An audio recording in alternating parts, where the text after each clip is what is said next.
خدا متعال کی طرف سے جبریل امین کے ذریعے پیغمبر اسلام پہ جو اذان نازل ہوئی ہے اس کے 18 جملے ہیں کہ جو آپ کی خدمت میں عرض کیا کہ 4 مرتبہ شروع میں تکبیر ہے، پھر جو ہے خداوند متعال کی وحدانیت کی گواہی 2 دفعہ، پیغمبر اسلام کی رسالت کی گواہی 2 دفعہ، اور اس کے بعد جو ہے آقا امیر المؤمنین کی ولایت کی گواہی، وہ یا جوازن یا استحباباً جو ہے انسان دے سکتے ہیں بغیر قصد جزئیت سے، اور پھر اس کے بعد حی علی الصلاح، حی علی الفلاح، حی علی خیر العمل، اور 2 دفعہ تکبیر بھی 2 دفعہ، پھر لا الہ الا اللہ بھی 2 دفعہ یہ، اور اقامہ کے 17 جملے ہیں خدا متعال کی طرف سے۔ 2 تکبیریں شروع میں کم ہے، اذان میں 4 تکبیریں ہیں شروع میں، اقامہ میں 2 تکبیریں ہیں، اور آخر میں اذان میں لا الہ الا اللہ 2 مرتبہ ہے، اقامہ میں 1 مرتبہ ہے، اور حی علی خیر العمل کے بعد 2 جملے اقامہ میں اضافی ہیں، اضافہ ہیں، یعنی زیادہ ہیں اذان سے، اور وہ ہے قد قامت الصلاۃ، 2 دفعہ ضروری ہے اور لازم ہے۔ تو آپ پیغمبر اسلام کی رسالت کی گواہی کے بعد آقا امیر المؤمنین کی ولایت کی گواہی، اس میں اشہد ان علی ولی اللہ یہ بھی کہہ سکتے ہیں، اور یا پھر اشہد ان علی امیر المؤمنین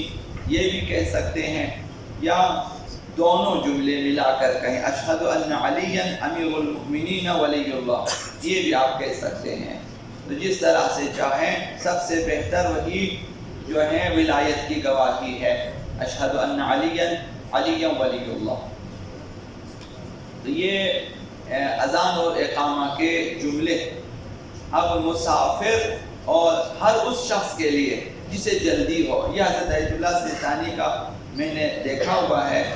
کوئی مسافر ہے مثلا نماز قصر ہے، اور ہر وہ شخص جسے جلدی جانا ہوتا ہے، کام ہے اسے، وہ اذان اور اقامہ کے جملوں کو ایک دفعہ کہہ سکتے ہیں۔ اس طرح جو لوگ مکہ میں گئے ہیں دیکھا ہوگا، وہاں پر اقامہ کے عنوان سے ایک جملہ ہے، تو ایک دفعہ اللہ اکبر پڑھے، ایک دفعہ اشہد ان لا الہ الا اللہ، ایک دفعہ اشہد، یہ تمام جملوں کو ایک دفعہ پڑھ کے اذان کے بھی اور اقامہ کے بھی، تو وہ آدھے سے زیادہ جملے کم ہو جائیں گے۔ یا حضرت اللہ سیستانی نے فرمایا کہ جائز ہے اس کے لیے کہ وہ اذان کے بھی اور اقامہ کے بھی جملوں کو ایک دفعہ پڑھے۔ آپ کہیں سفر میں ہیں، جلدی ہے، یا مثلا کسی کام سے جانا ہے، یا کسی بیمار کے ساتھ ہیں، مثلا جلدی میں ہے، تو آپ ایک دفعہ کہہ سکتے ہیں۔ اور اذان اور اقامہ دونوں کے لیے کچھ شرائط بھی ہیں، تو عموماً ہمارے ہاں شرائط کا لحاظ یا نہیں کرتے یا بہت کم کرتے ہیں، تو لہذا جو ہیں چند شرائط ہیں۔ جو شخص اذان دے رہا ہو یا اقامہ کہہ رہا ہو، اس کی اذان اور اقامہ اس وقت صحیح ہے جب چند شرائط اس میں موجود ہوں۔ پہلی شرط یہ ہے کہ اذان دینے والا عاقل ہونا چاہیے، عقل مند، اچھے برے کی تمیز رکھنے والا ہو، عاقل، اور کوئی دیوانہ، کوئی مثلا بے وقوف انسان جس کی عقل کام نہیں کرتی، اس کی اذان نماز کے لیے کافی نہیں ہے۔ یعنی ایک جماعت میں ایک شخص ہے جو ذہنی طور پر ٹھیک نہیں ہے، تو اگر وہ اذان دے اور ہم نماز نہیں پڑھ سکتے، یعنی وہ جو مستحب موکد ہے وہ ادا نہیں ہوا،